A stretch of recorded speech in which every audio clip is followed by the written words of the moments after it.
চোখের জলে ভাসিয়ে শেষ বিদায় দিচ্ছেন স্বজনরা। শেষ কৃত্যানুষ্ঠানে উপস্থিত পাহাড়ি এলাকা জিবরামপুরের বাসিন্দারাও ধরে রাখতে পারেননি চোখের পানি।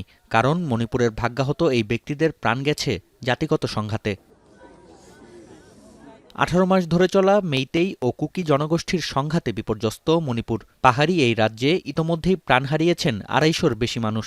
সংকট নিরসনে পুরোপুরি ব্যর্থ বিজেপি সরকার। কেন্দ্রের পাশাপাশি এই রাজ্যেও ক্ষমতায় রয়েছে গেরুয়া শিবির। তাই সরকারের বিরুদ্ধে জনরোষ বাড়ছে প্রতি মুহূর্তেই। পাশাপাশি সহায় সম্বল হারিয়ে অনেকেই বেছে নিচ্ছেন বিচ্ছিন্নতাবাদের পথ। मेइतेई और कुकी लड़ रहे हैं तो मणिपुर सरकार मेंटेन कर नहीं सकते तो छोड़ दो, दिल्ली से पूरा करने कंट्रोल करो। अगर वो लोग मारेगा तो हम लोग कैसे चुपचाप रहेगा? मारते रहेंगे हम लोग, कुछ नहीं करेगा क्या? मेरा छोटा बच्चा को अभी स्कूल नहीं जाता, इसीलिए हम बहुत दुख, मेरे छोटे बच्चे की लाइफ जिंदगी खराब हो रहा है।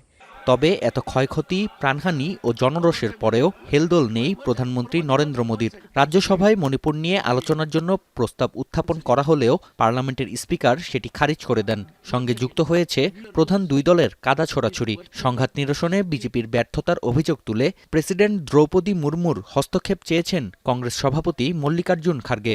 অন্যদিকে বিজেপি সভাপতি জেপি নাড্ডার দাবি, মণিপুর ইস্যুতে মিথ্যা ও রাজনৈতিক উদ্দেশ্যপ্রণোদিত তথ্য ছড়াচ্ছে কংগ্রেস।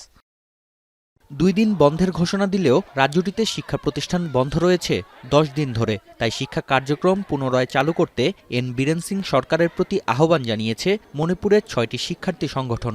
আরও 2 দিন বাড়িয়ে 9টি জেলায় ইন্টারনেট বন্ধ রাখা হবে শুক্রবার পর্যন্ত। অন্যদিকে আইনশৃঙ্খলা নিয়ন্ত্রণে পুরো রাজ্যে বসানো হয়েছে 134টি তল্লাশি চৌকি। নাফিয়া আরমান মনন, এখন বিশ্ব। সানবিট সব দিবে সামাল।